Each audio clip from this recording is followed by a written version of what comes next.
All right, fire away, whoever's first.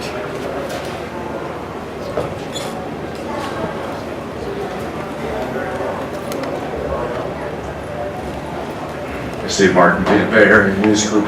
Leading up to a game, are there any signals, whether it's in team meetings or preparation, that give you a good indicator of what kind of focus the team should start off?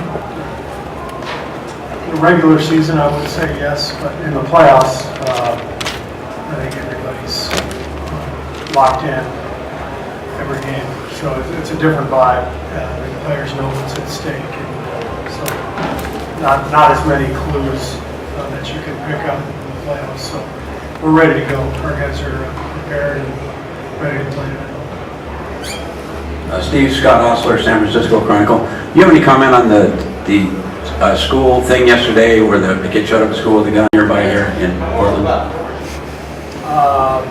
Yeah, I did. I read the story. It was a heroic act,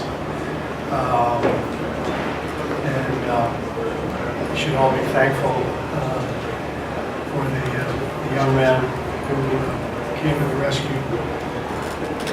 It's just crazy that this is becoming sort of a routine for our kids. These school shootings or near school shootings seemingly every week. I think today is a one-year anniversary of Santa Fe shooting last year. They killed 8 people. So it's very, very sad. But I'm encouraged by the various groups that are really gaining momentum around the country, whether it's March for Our Lives, the Brady Center, San Diego Promise. So many of these organizations are making huge impacts. They're raising more and more money, and they're doing the work at the grassroots level. It's necessary to reflect the will of the people around the country, and that's important. And what that means is winning elections at every level, and forcing the people in charge to actually take action. And that's what these groups are doing, and standing up to the NRA and looking after the people in this country who are asking for change. So those are my thoughts. But can you tell me the player's name, the football player who? Keenan Lowe. A remarkable act of courage, and so my hat's off to him. ABC 7 Sports has ever come back from being 3 down in a playoff series, so this game is going to be very important, obviously, for the Trailblazers, and at home, the first Western Conference Finals game in nearly 20 years. But what specifically do you expect from Terry Stott's team? Like, what are some of the key points you're going to be looking out for most as soon as this ball tips? I didn't hear the end. What specifically do I expect from Terry Stott's team? Just and maybe a couple of key players. They're going to be aggressive. Right. They need to pick up this win, but a few key points that you're really going to be watching. I don't know that there will be anything drastic. I mean, obviously anything's on the table, but for the first 2 games, they played pretty well at times, especially game 2, but even in game 1, it was a 6-point game after the third quarter. The score at the end may have been a little misleading, but we talk about that as a staff. What will they do? What will they adjust to? How will they adjust? Will they play different combinations, different matchups? And I'm sure they have the same conversations about our strategy. So it's all part of the playoffs. You try to prepare for everything and adapt as it comes. Paul Antunes, ESPN Brazil. In your playing career, you were a key reserve on 5 championship teams. I'm curious to know how pumped up you get when you see like your bench playing well. I mean, from being a reserve player like during your career, is there something like special when you see your bench really playing well? Does that pump you up?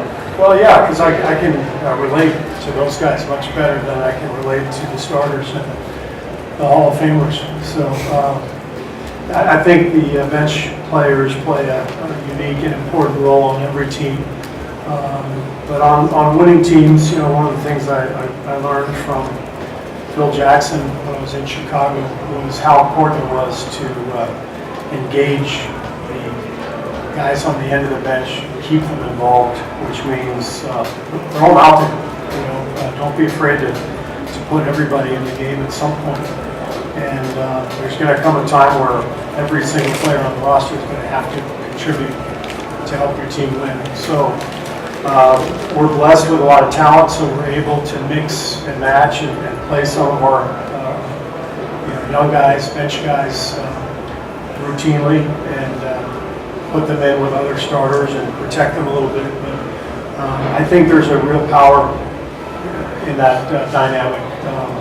It keeps everybody more engaged, more connected, and more committed to the goal. And I think what's happened the last few games with our bench playing a key role. Game 6 in Houston, and then the last 2 games against Portland has been galvanizing, and I think our team feels really good right now. With joy has always been such an emphasis for you and the organization. Do you think the team's playing with joy right now? And if so, what can you do to continue that?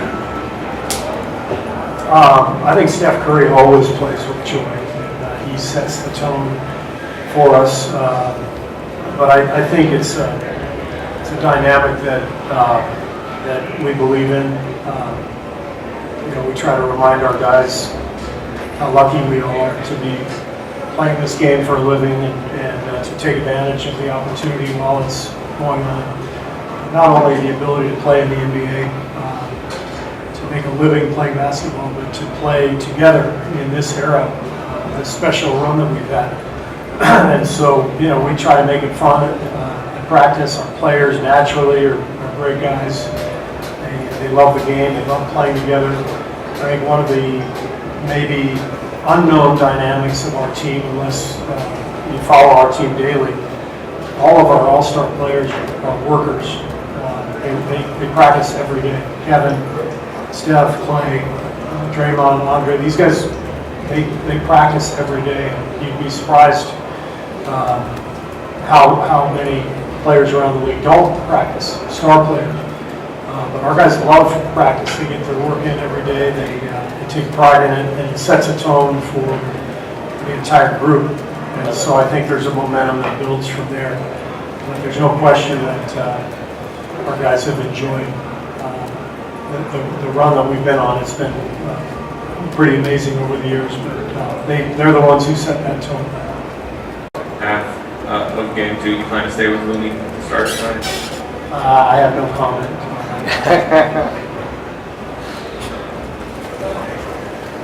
Mike Libby, Sports Bay Area. Steve, you have in the past compared Draymond to Dennis Rodman, and as you see him work on defense, going in the paint, stepping out, showing, is that comparison still out? Do you think, and if so, why? And if not, why not? I think it's very apt, that comparison, because what made Dennis special was his versatility. I remember the '96 East Finals. He guarded Shaq, and then he'd switch out and guard Penny Hardaway. And there aren't many guys in the history of the game who can do both. But that's what Draymond does.